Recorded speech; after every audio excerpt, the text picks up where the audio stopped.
What's up, y'all? It's your boy Jarod, your girl Gabby, and we are back with another episode of the Kicks and Shit Show. Gabby, episode 20. I know. See, like we actually need the sound effect instead of like our own like mouths trying to do it. It's not low budge, not good. I mean, we're just trying to make it happen here. We are Jackson Janes of all trades here. We are a podcast that we are bootstrapping ourselves, right? That's literally what this podcast is. So I always start out the show asking you what's going on in those streets. I mean, I got a pretty good idea, but let the audience know what is going on in those Hoboken streets. Hoboken streets are funny this week. I think that, Labor Day was a little bit late this year for me personally. Mm-hmm. Although you wear white after Labor Day or nah? I mean, I always wear white. I mean, yes, you're a white person. I understand that, but I think there's winter white. I think the rules have changed. You can wear whatever you want. The seasons have shifted. September is now warm. Global warming means you can wear whatever you want. Yeah, I mean, if I want to wear some white jeans and drink a pumpkin spice latte, which I'm not into, but if I wanted to, I could, because I'll do what I want. And I think that everyone else should have the same liberties. I mean, CVS has had Halloween candy out since the end of August, which is it's wild. Too soon. Yeah, aggressive. I'm not ready for that. Yeah, very wild.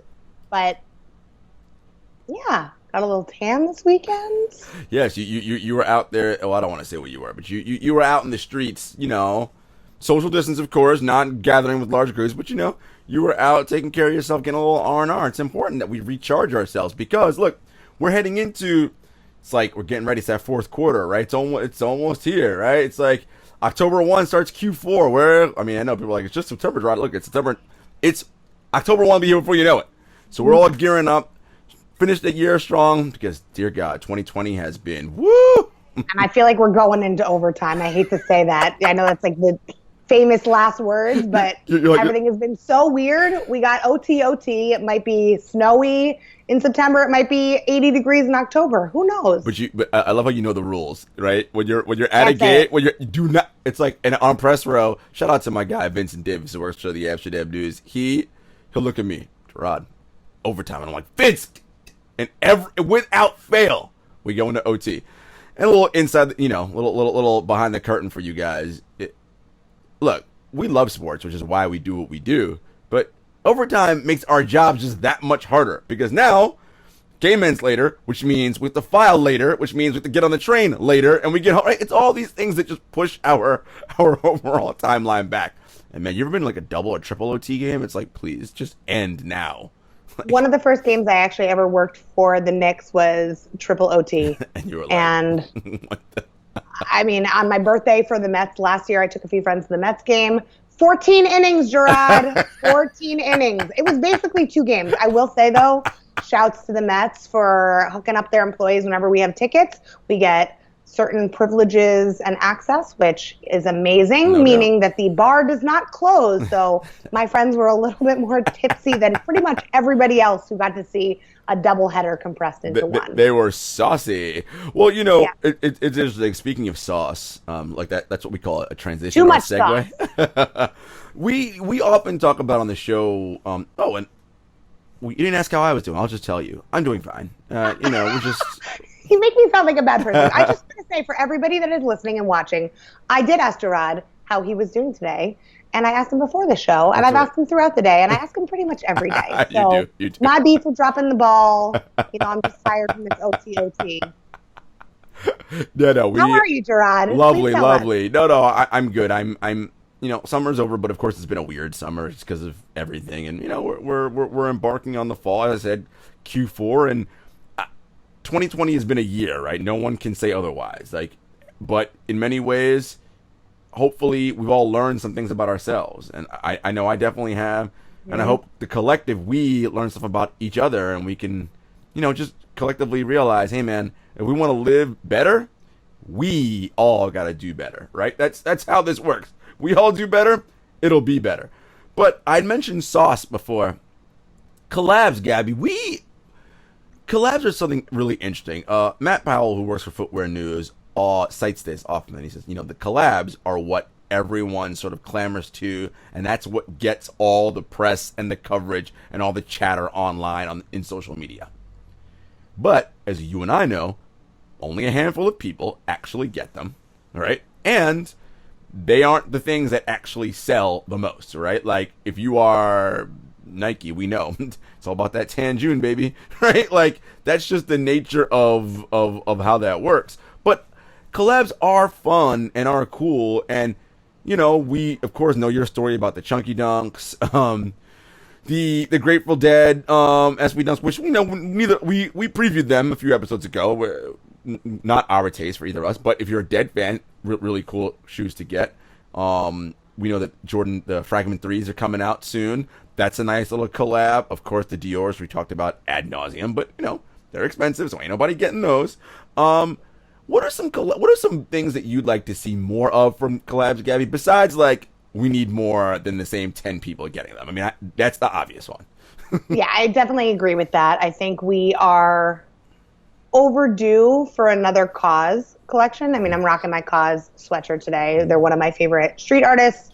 Been around for a while. I love the 4s that Jordan and Brand did a few years ago in that gray color. Super cool. I would love to see something again. I mean, it's nice to see fragments coming back out again, too. I think I've talked about this on a previous episode. I really wanted the fragment 1s that came out. And you know I love the color blue also. And that's why I wanted to get my hands on those Royal Toe 1s, because it reminded me a little bit of the fragment 1s that came out a few years ago that were not available in my size. They stopped at a men's 8. So I'm excited that there's a lot of collabs. I think that's the talk of the town for quarantine and COVID, is that all these collabs are really making a splash, and they're available in more sizes, which is really cool. So it's nice to see a departure from Virgil. No, shouts to Off-White. I think they do some amazing things. No shade to Virgil, but no, and the Virgil collabs are amazing. Like I love the Off-White Sale 4s that came out earlier this year, but which I tried to get for you to no avail. No, never. But I like that we're tapping back into those roots. I'd love to see some more up-and-coming artists, maybe some small streetwear brands, because I think that Nike and Jordan Brand have always done a good job of identifying those brands that maybe the masses don't really know.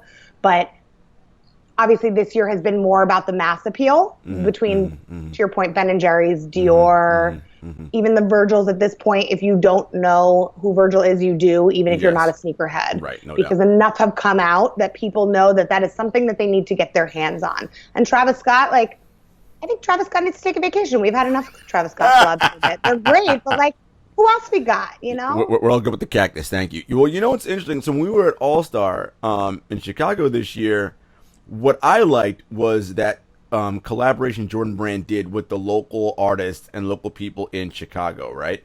They did something with the Success Store, Lyrical Lemonade. Like there was a variety of different collabs they did, and I thought that was cool. I like the idea, to your point, of smaller indie artists. Of course, they did one with Virgil because Virgil's from Chicago. He's not small and indie, but that makes sense. But it made sense, right? It was part of the overall story, and I know that's something that Jordan Brand really prides themselves on, and that's one thing I love about the sneaker culture is the why, right? And to your point, All-Star this year, they did a great job of highlighting Chicago-based brands and influencers and across a number of different genres. I'm glad you mentioned Lyrical Lemonade because we have a special treat for everybody today. We do. Tied to the Lyrical Lemonade collaboration, which those were fire. Oh, listen, Fire. Well, speaking of, we'll have to see if we can talk to somebody about that. But anyway, moving on, I do want to say, yes, I love the point about small streetwear brands. So a brand that we both, actually that you turned me on to, the Dirt Label, based out of Detroit. As you know, I'm a fan of the bear designs that they have on their t-shirts. That, to me, would be a very cool collab, right? What kind of silhouette, though, do you want to see? Like, I don't know about you, but I'm kind of envisioning even an Air Max could be kind of cool, or an Air Force One. An Air Max with the like bears shake would it be up fresh. A little bit. Yeah, it doesn't have to, look, we love Jordans here, obviously. It doesn't have to be a Jordan, though, right? Like, as you said, to your point, can be an Air Max. I'm trying to think what else could be. Ooh, what if they went back and went with like an old like Air Zoom Flight? Oh, I mean, you know how I feel about the Air Zoom. I can't control that sound. When you talk about something that piques my interest, I go, oh, okay. Yeah, I'm a fan. But yeah, I would love to see that. And okay, and then if you're like, or, as you mentioned, Air Force One, and if they're like, well, Jordan sell, okay, fine. I mean, you know I love a good Jordan 3, so a Jordan 3 with that bear on it would be dope. Ones, of course, always can be a nice collab that way as well. You can do stuff on the tongue, on the heel. You know, ooh, the 7s. Maybe you could do. I mean, there's a lot. You can do a lot. And I just look. I understand that the work it takes to like figure out who the right collab partner is. What it's. I know it's not just as simple as yo, just go work with this.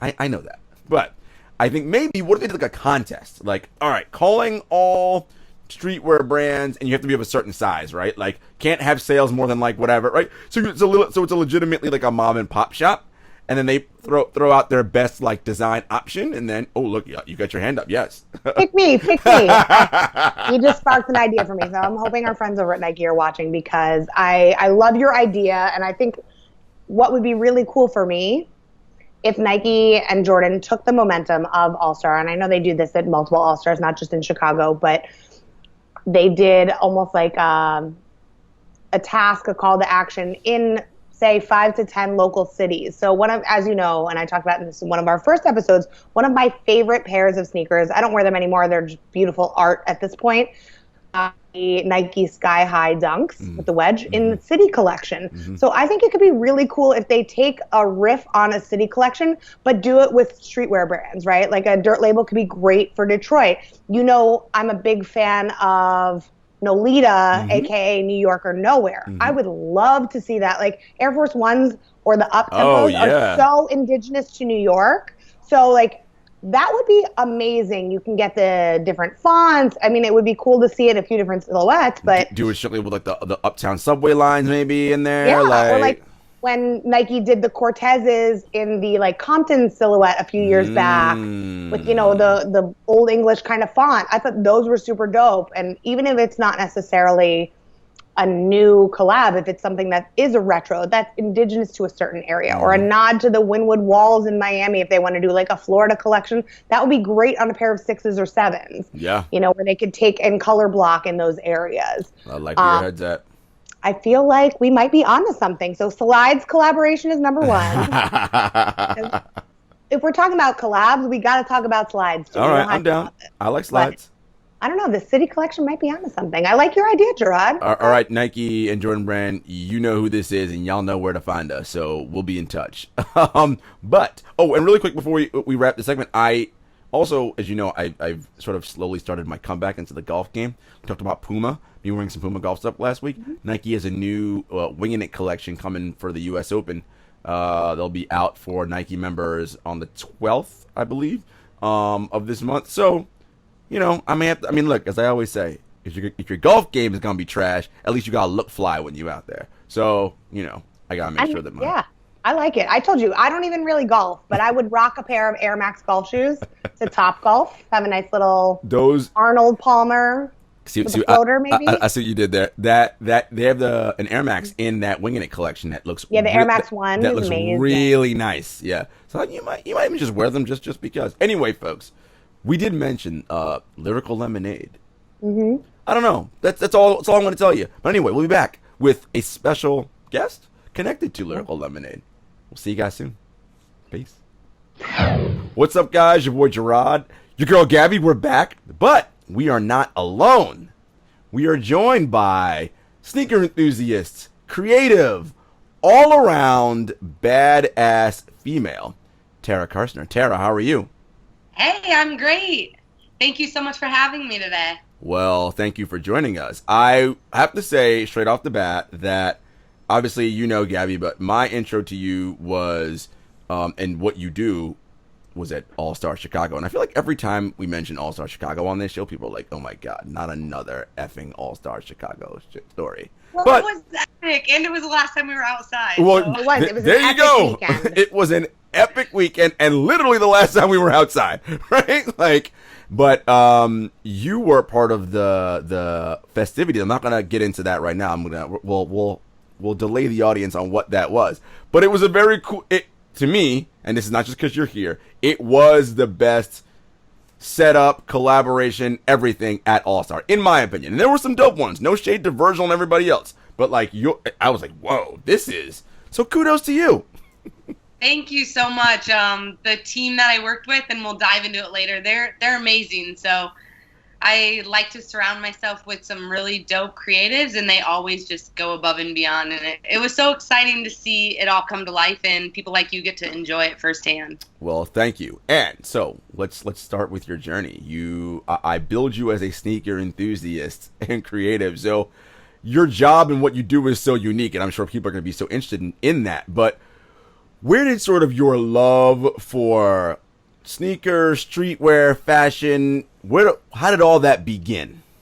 Yeah, so the first big bomb I'm going to drop on you all is I'm born and raised in Iowa, and I love sneakers. Everyone's like, how does that add up? But I grew up playing basketball, and so really fell in love with Allen Iverson. Of course, before that, Michael Jordan. Iowa, we don't have a sports team, so we were Bulls fans by nature.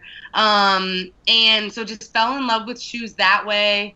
When I was old enough to be able to get a job, I went behind my dad's back and got a job at Finish Line. Because at this point, my sister got me hooked. I have an older sister. She's like 7 years older than me. And she was into Air Force Ones back in Pick Your Shoes days. So old school, for those of you out there, pickyourshoes.com was like the first go all like shopping site for sneakers. But I was always getting new Air Force Ones, and I went behind my dad's back, got a job at Finish Line, and decided, like, shoot, the stories that go into all these shoes, I was just so enamored by it all, and I like head over heels in love with Jordan Brand's story and the product, that I ended up like creating these Excel sheets. These are Nike Talk days, and like creating Excel sheets and like telling my bosses what's going to come out, because it's Iowa. They don't know. They just open the shipment boxes, right? I mean, I bought a pair of Bred 13s in 2005 for $25. What? Yes. Yeah. Wow. So, I mean, these were the days, like, Iowa wasn't on it like that. And so, yeah, it was just a very odd thing. And through my, like, research, like, even my senior year of high school, I did, like, my senior thesis paper on the, like, building of the Jordan brand and, like, all the history and heritage. And I say all that to say I then went to school because I wanted to own my own shoe store. First boss said, you're not going to own your own shoe store. You're going to work at Nike. Fast forward, I work at Nike. And my job there was rooted in history and heritage, storytelling, and product tech for, I'm sure everyone's familiar with what an Econ is. Mm-hmm. I would get those work with the designers, tinker, and the color material people at Jordan Brand and figure out what's the backstory and create these toolkits to give to those people and sales associates to speak on things, as well as some high heat events like All-Star. So I've been on the two sides of the ball with All-Star there, of being on the brand side and then being on the partner side and doing partnerships. Gabby, did you notice how she so casually dropped in the god Tinker's name? She was just like, oh, yeah, you know, and you work with, like, Tinker and all them, and it's like, oh, excuse me. I'm my man Tink, you know, casual. Yeah. I'm going to take that knife and turn it a little bit just to get interesting on this, you know, get our views up a little bit. I spent one night in Atlanta at a Drake concert with Tinker Hatfield dancing to Hotline Bling, drunk as hell on whiskey. Okay, let's just... Goal. I mean, we could probably just spend the rest of the show talking about Drake concert, Hotline Bling, Tinker Hatfield, drunk AF. Like, right? Like, that's like, those are the things that happen. I'll pour myself a glass of something right about now. We could just talk for hours about this. I will send you the video of him dancing to Hotline Bling. Yes. Posted on my Instagram, actually. Legendary night. The stories that man has. He is just a phenomenal human, and I could listen to him for weeks telling stories. I mean, listen, I'm about to listen to you for hours telling me stories, but so I mean, Nike, for anybody who was remotely passively interested in sneaker culture or brands, I mean, Nike's that shit. Like, that is like and working at Nike's for everybody who was in, that was something you thought about at least once. If you were involved in sneakers or whatever and you never thought about, then I'm like, all right, you're full of shit, or like you don't really like sneakers that much. I don't even believe it if they say they never even applied to a job. Everyone does it. Everyone does it. So what was that like, particularly when you got to do things like develop the stuff for the Eakins, like what was that whole, when you step on like your campus or whatever, what was that whole process like? It was amazing. It was so much, so intense, so fast. But when you eat, breathe, and sleep the culture, it was like you were on the playground every day at work, It's literally like that. But corporate, and I mean, if you guys really get to know me, I definitely am not a rule follower or anything of that sense. And I will speak my mind in meetings. I learned how to be a little more political, but corporate really just wasn't for me, unfortunately. But it was nice to check that box off and like meet the people that I met, get to work on those cool projects, collaborate with some of the smartest and brightest people that work at that company. And yeah, very lucky to have gotten that opportunity. So were you there when Mark was CEO? Sorry, Gabs. Yeah. So were you in a meeting with Mark and he said something and you're like, no, Mark, that sucks. Here's what I think we should do. And they were like, yeah. Definitely not. I came across Mark on campus one time. He opened the door for me and I about peed my pants. And I was like, so the weather, it's cloudy today. And he's like, yeah. I was like, yep, well, have a nice day. Like, that's literally how it went. I froze up entirely. Like, oh, I only thought I would do that if I ever met Rihanna, but no, I definitely froze up. Oh, you love Rihanna too? Oh my God. I was drinking whiskey with Michael Jordan and Tinker when I met them, so I didn't mess those two up. So I'm good. 2 out of 3. A little liquid courage, absolutely. Gabby, I mean, I got look at these celebrities you're bringing to our midst. First of all, she loves Rihanna like I do. That's a win. I mean, she talked to Mark being Mark Parker, former CEO of Nike, people who didn't know, but talking to Mark like it was like a guy she wanted to date. Nice weather we're having here, right? Like all awkward. Like never mind, gotta go. And then she drinks whiskey with MJ and Tinker. Like, this is incredible. At a Drake concert. Let's not forget Drake in this mix too, okay? Like, he's part of that cocktail. Legendary nights, I tell you. Oh, man. I can't imagine. I feel like Jarod is having a fangirl moment a little bit, and I'm here for all of it. It's not often that I get to see Jarod like this. I think you're blushing a little bit, Jay. All right, anyway. But I'd love to know. I mean, you worked on some really, really cool projects, and we'll talk more about some of the stuff after Nike that you've done with Nike and with Jordan Brand. But what's your favorite collab that you got to work on or that you saw come to fruition? Yeah, I would say it would have to be the All-Star collab with Jordan Brand. So Lyrical Lemonade, for those of you that don't know, is a multimedia music platform. They're most known for their hip-hop music videos that they do. So they're kind of like the up-and-coming hip-hop artists. They work with all of them in like the ultimate cosign, right?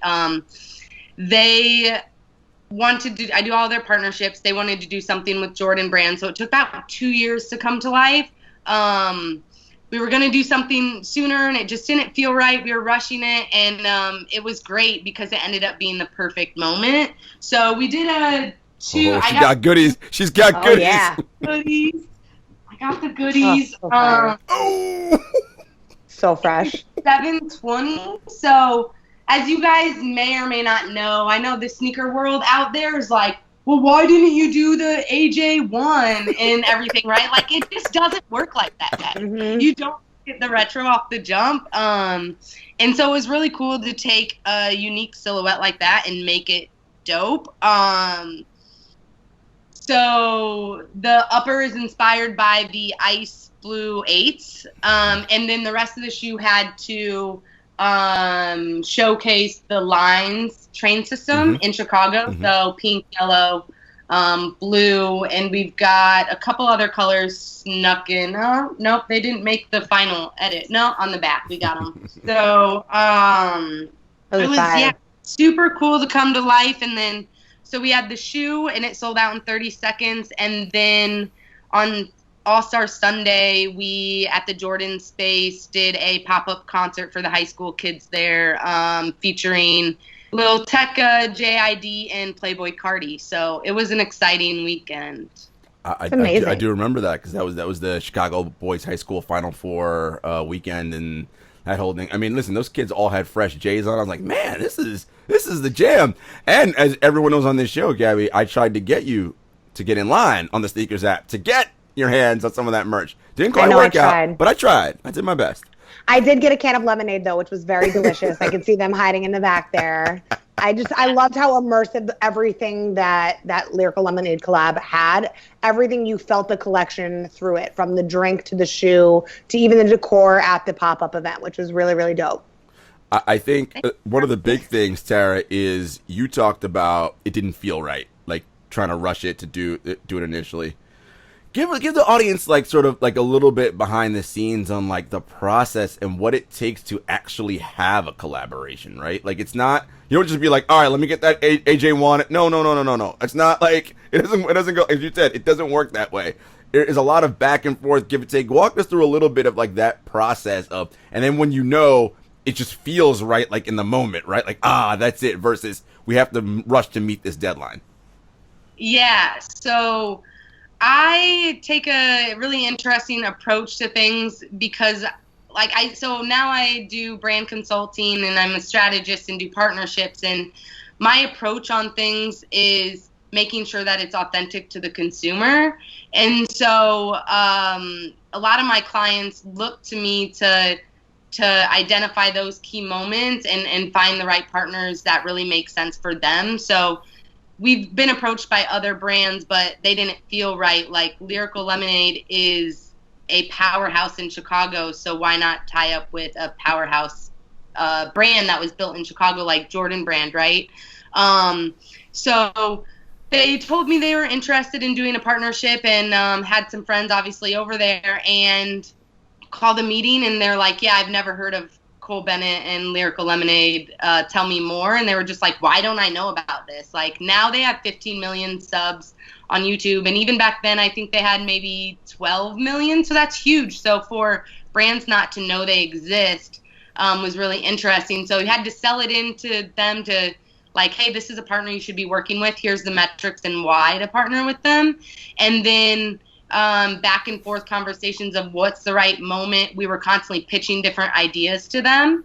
And they were just like, yes, this is cool, but like, does Air Max Day make sense? No, probably not. It wasn't a big enough moment for Jordan Brand. And luckily, Jordan Brand being the great partner they are, they realized, although they didn't know who Lyrical was at first, they realized the power behind the brand and weren't trying to rush it either, and knew that it needed to be right. So when this 8x8 collection opportunity came around, a lot of ideas we had pitched in the beginning came to life through that collab, so it was nice to see the stuff still come to life, but it takes a lot of pitching and hearing no's and like being okay with that, pivoting and not giving up on it. It's a very tough world. You're going to hear millions of no's, but if you stick to it and you have good enough partners that you're working with, the Lyrical Lemonade team's so creative that you always find a way. All you need is that one yes anyway. Exactly. I love it. And now brands are blowing us up like, what was that? 30 seconds? You sold out? And the numbers are there, and you just continue to do the work. So many more dope collabs with that team to come. You said no's. Talk about the first time you got a no in this biz and how it felt, and then how you rebounded from it. And I'm getting all like deep psychology on you, but like, this is good stuff. It's like, true. I like it. Great question. So it wouldn't be the first time I was told no, but I'm going to break that into two different moments of, no, we'll just talk about one. Sorry, I don't want to complicate things. I would say, so I got fired from Jordan Brand, actually, and so that was the first no, right? And that was hard to swallow. I wasn't happy in my current situation, but it taught me, like, even though you are dope and you know what you're doing, you're never entitled to anything. And I love owning that in my story because I want people to know that you can fuck up and still bounce back as long as you have the right mentality. And I would say the the second no that was even just as important as getting fired from Jordan Brand was I, right after that, was looking for jobs, had been unemployed for 5 months, and Adidas wanted to hire me. I final interview and everything. They had chose me to be the brand manager for in-store consumer experience, Adidas Global in Germany. The morning of my flight to go over there to meet the team and sign the contract, because they're like, you've never been over to Germany. We want you to meet the team so you feel comfortable signing the contract. The morning of my flight, I'm like, hey, I still haven't got my ticket info. Have my passport and everything. Just let me know. And they're like, yeah, we're not going to move forward. Whoa. And it was 3 days before the end of the month. So I'm going on 6 months unemployed. I'm 27, so 26. I wasn't saving money like I should have been, right? So I'm out of money. I'd sold I made rent the month before because I sold some PSNY 12s that I had, right? I was selling shoes to get by, and then they told me no, and it was that was the final kick in the butt that I needed to get my butt in gear, because I had this idea. I wanted to start my own agency. I loved, in that time, I realized what made me happy is creating unforgettable experiences and connecting dope creatives and my friends to the brands and give them opportunities, because a lot of my friends and stuff at the time, 5,000 or 3,000 followers or 1,000 followers, they never got the jobs because someone else was getting booked because they had 15,000, right? Mm-hmm. So I wanted to start that, and then hearing no, I didn't even have enough money to break my lease at that time. So I had to pack up all of my stuff in a U-Haul and hook my car to the back of the U-Haul and drive back to Chicago. And I slept on my friend's couch for a month and just thugged it out and figured it out. And by the graces of God, my friend called me and he's like, hey, I've got a production job for you. I can't tell you anything about it. It's top secret, but it's badass. Do it. And I was like, what's it pay? He could have said $200. I would have taken that job, because I had the day before probably overdrafted I overdrafted my account on coffee, meeting with a mentor, trying to just figure things out. And 2 weeks later, I'm in Portland executing Kanye's pop-up. It's amazing. You see how she does, Gabby? She's randomly dropping in these. Oh, and then I was with this person. But I know that isn't even the point of the story. Okay. I'm here for it though. I got the popcorn going in the microwave. I am ready. I think I love these stories, especially because Tara, we've known each other for a while now, and as I get to hear more and more of these stories, I think people really resonate with these kinds of stories, especially now going through COVID. Industry is changing. I think there's a lot more no's out there than people are used to. I also love that you talk about mentorship. So if you had one piece of advice for people now that are kind of running into those same roadblocks, obviously COVID times are very different than anything we've ever experienced, but what kind of advice do you say about mentorship, and for those who are trying to and maybe too scared to start their own projects? Yeah, kind of loaded, but so a few things with that I would say is focus on the things that you can control. It's very easy to get mentally down, and I, believe me, have been in a dark hole at moments during COVID, but controlling what we can control, and we can't control the way the economy is right now, so focusing on exploring your passions and bettering your crafts and taking advantage of those free courses and things like that are out there, and eventually, hopefully this ends, right? So how can you set yourself up for success to come out of COVID without feeling the hangover of it? Mm-hmm. A lot of people who are dwelling on things right now are trying to get those quick wins, which, yes, people need to pay bills and stuff, right? But focusing on hearing no, and trying to get something that's not authentically right, like we talked about, forcing something to happen sooner rather than later, can just end up leading to, once outside opens, you're spending 6 months to still try to get back on your feet. So focus on setting yourself up to run when outside opens, I guess, kind of. I know. I like that. I love it. I think, too, to Gabby's point, what makes Because, people often see the finished product, right? Or what they think the finished product is, and are like, "Oh man, Tara, your life is so dope, Gabby." Da, da, da, da. Like, and it's like, you have no idea, right? Like you have literally zero idea. I mean, of course, there's the whole like not sleeping to get to something and all that stuff. But Tara, your story about like, yo, like I had to live on a friend's couch, like all the literal like grinding steps to then be like, okay, you know what? I can't control if a company is gonna hire me for a job I apply for, because again, outside of my control. What I can control is starting my own thing, because then if I'm not getting money or things aren't happening, that's on me, right? Because I'm the one who's got to go out and get it and do right, and it's that entrepreneurial spirit and mindset. I know everyone doesn't have that. I'm not saying everyone should go out and start their own business, but what I am saying though is, to your point, Tara, echoing that, is take advantage and control of what you can control. There's a million things we can't, that we no control over, but there are so many things that we can. And I think that's the area we should focus on, right? What can I do? Yeah, COVID's been terrible in so many ways, but making relationships, partnerships, growing different things, like starting your that passion project, like those are things that are going to start you and get you on in the right direction, so that when we are eventually let off punishment at some point, things will be a little bit better. Yeah, create those opportunities. Absolutely.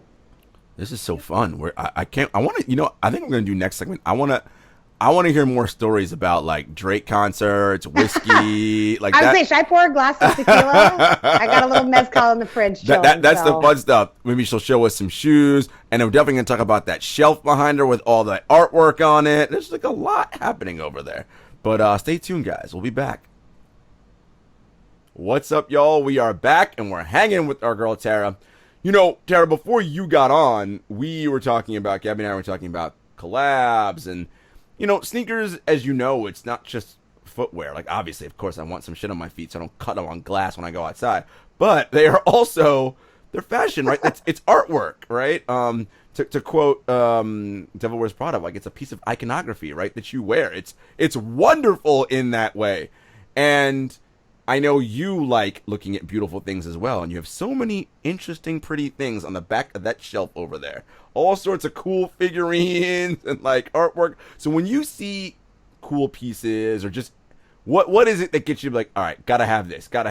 This is dope. Like how does that process work for you? I don't know. Like, I am definitely one of those people who latches onto something in its early stages. I think I talked about it earlier. Brands come to me because I can see dope creatives or spot them before they blow up, and like, this is who you need to be watching. And so it's like and also why I've gotten out of sneakers now is because I like to be on things before they're the cultural norm and the cool thing to do. At that point, like, it doesn't excite me as much. And so sneakers, Gabby and I were talking sneakers. I honestly, like, I looked up, like, what is coming out? Do I know everything? In case you guys ask me questions, I didn't want to sound dumb. Like, everyone's like, this girl did history and heritage for Jordan. She called them the dark mochas, and she meant the mochas. Like, what? Please, fact checker. Myself up a little bit. But so in the last few years, I had a friend who was always collecting art. We met through sneakers, and he was collecting art and prints. And I had been in Chicago 2010, and that was when Hebrew first started having his solo shows and people knowing about who Hebrew Brantley was. And he kind of like started that love for art for me. And so that kind of evolved into who is next and who was that friend like looking to cop. And so his two big ones were Hebrew Brantley and Cause. Mm-hmm. And so that's kind of where I jumped onto things. He gave me my first Cause figurine at retail like 6 months after it dropped. So super love for him on that one. He regrets it till this day, but he started a frenzy. So I just ordered another one from StockX when I took an L on I don't know if you guys saw the metallic set of Cause that came out, but I never hit on All Rights Reserved, and so I missed that one. But I've gotten into art because the value is a lot more stable to project. where sneakers, it's like I have some super limited LeBrons that we all thought LeBrons back in like the LeBron 8 to 10 era, those were going to be worth money in the day, right? Like in the future. I couldn't sell them for like $25 if I tried. I mean, you feel similarly like I do to LeBron, so I understand that. Yeah, well, also, yeah, not a LeBron fan, so why I have the LeBron hate. I couldn't resist. Whole nother episode entirely. They're the hazelnuts, so you know it was that ginger love when I couldn't get the gingers. So, but yeah, so he just was like, this is the next wave, and it's like you said, you're played out with sneakers. Like, get into art, and then it retains value more. And you know, you have your own apartments, like you have a more clean aesthetic, like create a vibe in your apartment, especially if you're going to be working from home. And so 2016, I was always working from home. And so I just needed to curate this super vibey atmosphere. And Gabby was over last night. She can attest to it. My apartment is a vibe. And I'm moving in. She doesn't know it yet, but I'm moving in. Yeah, it's a vibe. I'm here for the vibe. It is. So yeah, I've just been trying to collect all the black and yellow cause toys. Big Murakami person, but Hebrew. I've got a lot of prints, and that was my one dive into Corona when everyone was like spending all the money buying all the Jordans and everything from the documentary. I bought an original Hebrew 2014 painting. Wow. Ooh. Look at that. So really what you're saying is you are that person who you loved the garage underground band artist or whatever. The minute, and I'm not even forget about MSG. The minute they could like sell out Hammerstein, you were like, forget it, I'm out. They're too popular. I don't want to see this group anymore. Like, wow. Except for Drake. Well, yeah, Drake. Drake. Yeah, okay. We make an exception for OVO. I mean, it's Drake. I mean, whatever. And I mean, Cause is obviously to that level now too. And I definitely wasn't on Cause early enough. You know, like I'm not saying I knew about Cause before anyone else. Definitely not saying that. Art I jumped on a little later, but like I say all that to say like I wouldn't jump into Cause now. You know, because it's a cool thing to do. And you guys are making it harder for me to get my toys. Dang it. But the value and everything, it's the same stuff as sneakers. I mean, This is a whole culture of things. And it's crazy coming from the Nike Talk world to now where we are. And that the sneaker world and streetwear is so mainstream that you love it and you hate it at the same time. Yep. I also always vowed that I would never sell sneakers. And my friend was giving me a hard time today. He was like, what are those dunks that come out this weekend, the community garden ones? I was like, yeah, I really like those. I think I'll get them. But if they're going for something on StockX, I'm definitely going to sell them. And he was like, what? And I was like, hey, just hate the game, not the player. Like, I gotta jump in and take parts in this, especially in this Corona. I need that extra money, but art just retains value more and is easier to predict. So it's kind of where I've been spending a lot of my energy. Love it. That is sorry, I'm like, now I'm fangirling. I'm looking in the back. Even though I saw this all in person yesterday, I'm like, whew. This is a really cool one if we're talking about collabs. I know you want to talk about a couple other collabs. So I love this one that came out this weekend. Oh. Love it. Little Benny the Bull. The Chicago Bulls bobblehead with Jewel Osco. And so I thought that was a really, really dope collab that was authentic to Hebrew because, you know, the mask and everything fits on the bull so well. And he's born and raised Chicago. So a cool collab and one of the coolest pieces that I got to add for free also even better. I mean, Jarod, we know how you feel about free. I mean, listen, my favorite price is $3.99, baby. So, right. You know, Nike, Jordan Brand, all our good friends across everything. Seed me anything you'd like, please. Thank you. Size 11. You know it's good. Gabby, what size are you? I'm a size 7. I've never talked about it ever. So. Yeah. You've never mentioned it ever once on this show. I get squeezed into a 6.5 if I take out the liners. Well, 7, no, go with 7. 7 sample size. Stick to that. Oh, I'm a sample. I've never been a sample size in my life as a curvy female. A women's Except 7. maybe at like Lane Bryant. I don't think I've ever been. Elaine Bryant. No, I'm a men's 7. Oh, okay. Well, a women's 7 is sample size. I could squeeze. I'll take out the liner for that too. It's okay. I'll unlace them. I sound way too thirsty right now. I know. I pour another glass of. Your toes can squeeze for the promo content. Pain is beauty, let me tell you. I love it. Your toes can squeeze Pain is the beauty. promo. But speaking of beauty, one thing that I'm super excited about, and you guys, sorry, Jarod, I know you don't relate as much on this one because you're not rocking a lip color like the way that Tara and I are. And by the way, lovely lip colors you two were rocking. Very, very nice. We don't deserve you, Jarod. You're so nice. But one thing I think that's really interesting is, and we've talked about this on previous episodes too, is that the sneaker game and the streetwear game typically originally started as more of a man's game, and women who knew about it or had a certain size shoe or had a whereabouts that they saw these upcoming artists and brands and musicians were tapped in. But I love that Supreme is coming out with a lipstick with my girl Pat McGrath. So for those who don't know, before I started working more in the sports and lifestyle space, I worked in the beauty industry. So Pat McGrath is like, we call her mother. She is the mother. So I love that Supreme is kind of going in this direction. I'm rocking a Pat McGrath lipstick right now. This is my version of show and tell this week. We're going to show off this nice matte lipstick with the lip detail. And Pat McGrath, if you want to sponsor us, please, by all means. No, you don't have to worry about that. I will happily take your money or product. I mean, I don't know if Pat McGrath is sponsoring us, but I'm here for it. Like, I could do a full face beat of Pat McGrath, be okay with that. A little Mothership palette number 4, personal favorite, little liner. I got the highlight, the skin fetish. No, not at all. No. Whatever you got, it's fine. Yeah. 4, 5, 1, 2, 3. I have it all. Like, I think the craziest Pat McGrath product that I bought was in Turks and Caicos, because Pat McGrath in the beauty world used to come out with these limited edition makeup kits, whether it was a highlight or a skin fetish or an eyeshadow. And I was like, I need bronze eyeshadow because clearly that's what I need in my life. Need is the correct word for that. So I bought it while I was in Turks and Caicos. I entered a raffle. So I'm like, oh, it's like my first foray. Yeah, and I got it. You took a win. I look really nice with my tan from Turks and Caicos. So you won a raffle. Excited.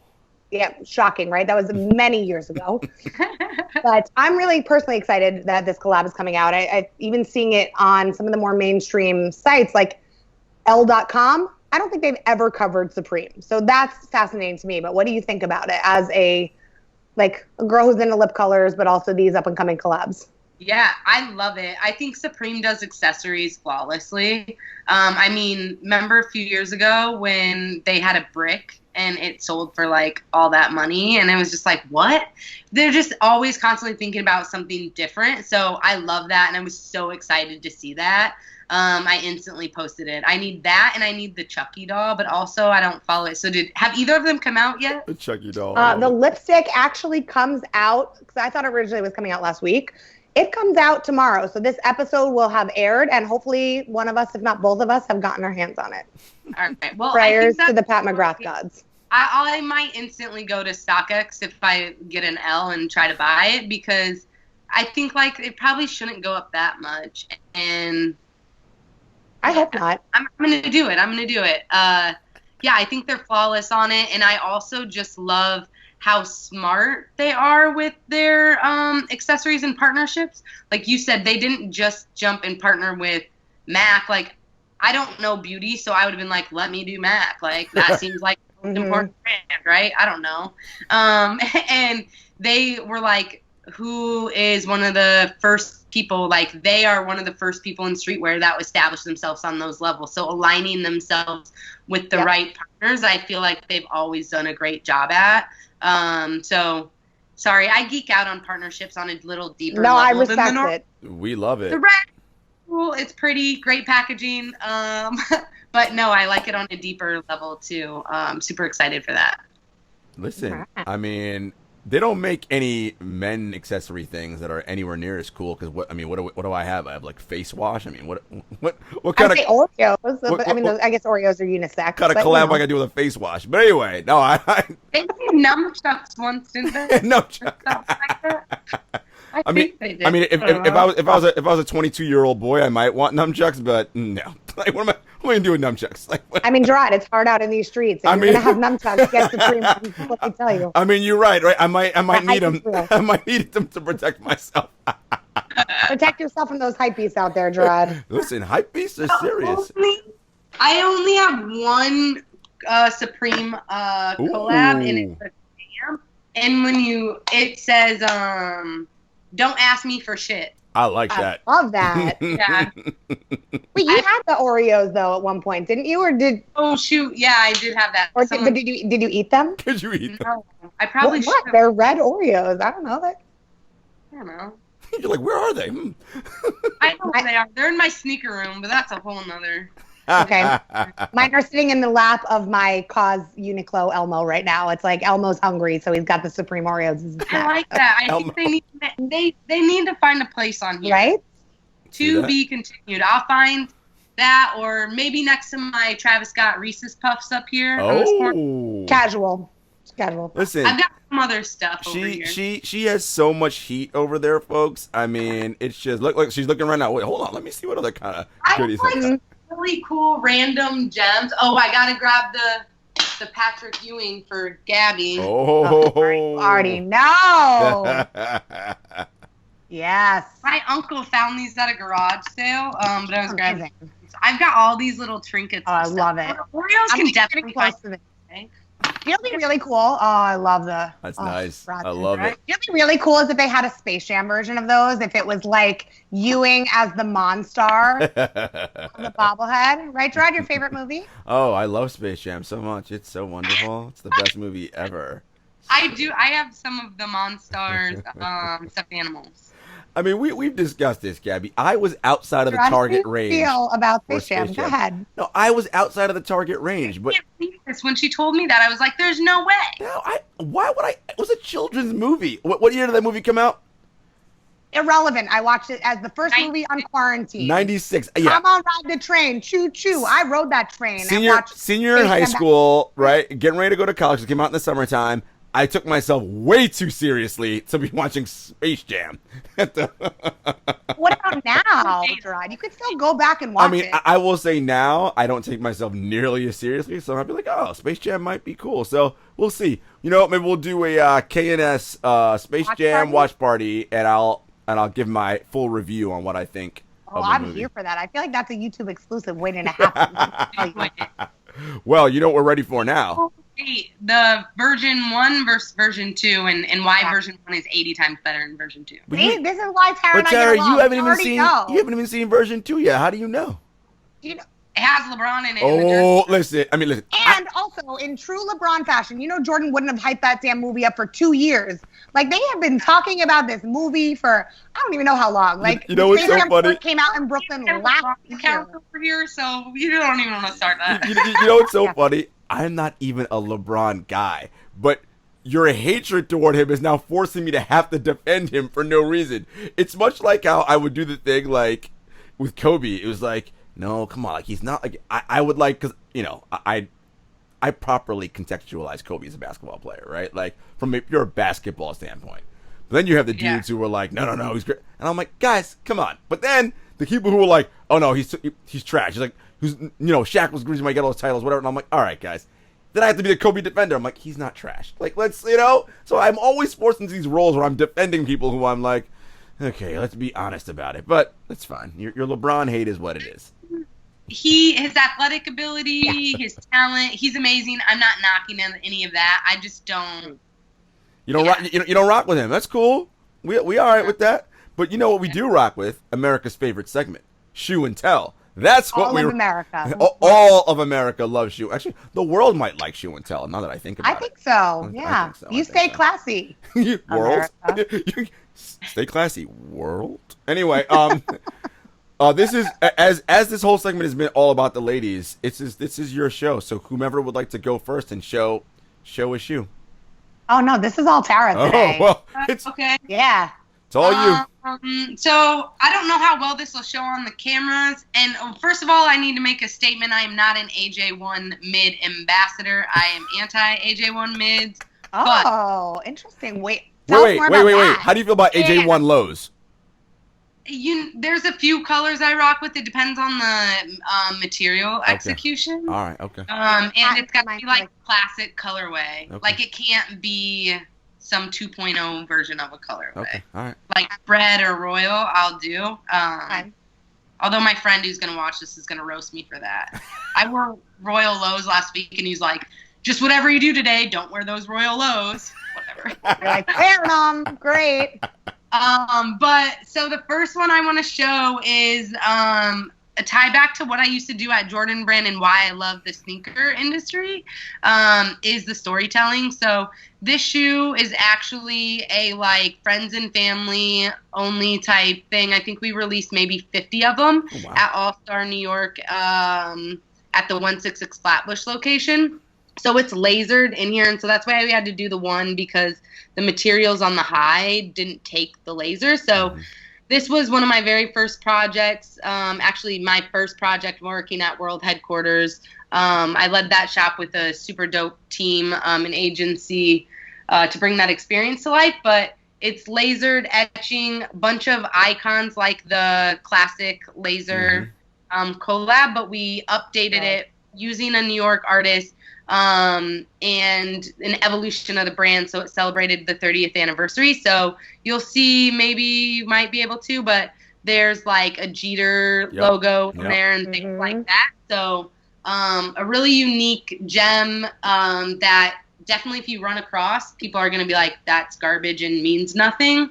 But you'll be like, actually. When it first came out, people were selling them for like $900 that weekend. So but it's interesting that they went mid for that instead of the more of a traditional high top. Yeah, it was because of the material. So the high top material, besides quantities that were available for us to use, and then the materials, it just didn't execute, unfortunately, with the laser on site. Because that's the why. Love it. Yeah. There's always more that goes into the collab than you guys know. So stop hating on the comments. 100% agree. Corporate, the creative always is in the right direction, but unfortunately, you gotta adapt and adjust to get it done. So give us a little slack, people. Name of the game. What else you got over there? I know you got more heat. Yeah. Yeah. So I got also my grails. We talked about this before. Live. And I love it because it's a shoe that I wanted, saw in East Bay catalog. Everyone knows the East Bay catalog. I played a game where I was like, okay, I can pick one item from every page. Obviously, you never got anything from any of the pages. It said maybe some Dada spinner shoes that your dad happened to one of my friends, not me, but Ginger 16s was just like, I loved how odd the color was at the time, right? And then I loved how it could be two different shoes, and it performed well back in the day. So this is my second pair of them. I can't wear them because they'll obviously crumble. But yeah, I didn't want to get on here and just show hype shoes. Yeah. I got fragments. I have your shattered backboards. I also, stupidly, I had the friends and family Justin Timberlake legend. Yeah, sold them, paid off my student loans when I was living on that couch. So part of my story, I had to get rid of lots of stuff that I didn't want to get rid of, and that was a gift from my mentor.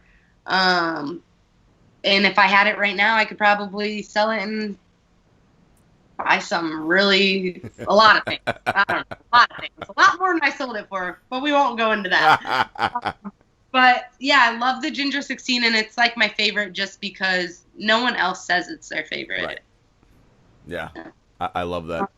And then the last one I have. Ooh, we got more. Is another colorway. The Cherrywood 16. So this one's special to me.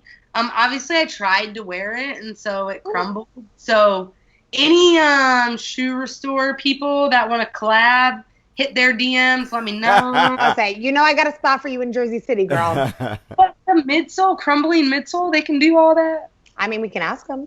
Because I feel like they do midsole swaps, and so it's hard to find an actual restoration instead of just a swap. Yeah. threes and stuff are easy to restore, but right. So obviously not my favorite colorway of it, but this shoe means so much to me because, like I mentioned before, at Jordan Brand, I worked with tons of associates throughout the U.S. developing that in-store consumer experience for Jordan Brand, and had all of these ambassadors in these stores. And one of my mentees, he was one of the leads in the New York store, actually, and we were talking stories. I told him all the history and heritage, and he was a huge Jordan fan, and we were talking about what our favorite pairs were, and he remembered that, and he searched for these shoes for me, and when he found these, they were dead stock. He's gonna kill me when he sees that I tried to wear them once. Then he wrote a special message inside of it. So it's a pair that I hold true to, or like close to my heart, because it's like why I got into sneakers. It's like so dope to meet and connect with people, especially back in the Nike Talk days and like early Instagram or early Twitter days, when not everyone was into shoes, and it was a universal like thing, or not universal, right? It was our secret language and secret club that was developed, like Kixology in LA. Never met her, but I've known her for years, right? And it's like, because she's been in the game forever, and just to be able to bond with genuine people like that, that's what that shoe really reminds me of. And then the love that everyone can have for something that tells a deeper story and represents many different things to many different people. I love that. I mean, yeah, we talk about that with the culture all the time, and that's what I think people who have been in it for a while, especially, it brings people together. It's a community. It's not just a culture. And I love that story, and I love that box just because of that. And connecting with people, whether you've met them or not, just knowing that they have a similar interest and an appreciation. Oh, I love it. I mean, that is whatever you're into, sneakers, collecting art. Back in the day when you found a band that you liked and you would tape trade cassette tapes. You know those things, kids? Cassette tapes. They used to exist back in the day, right?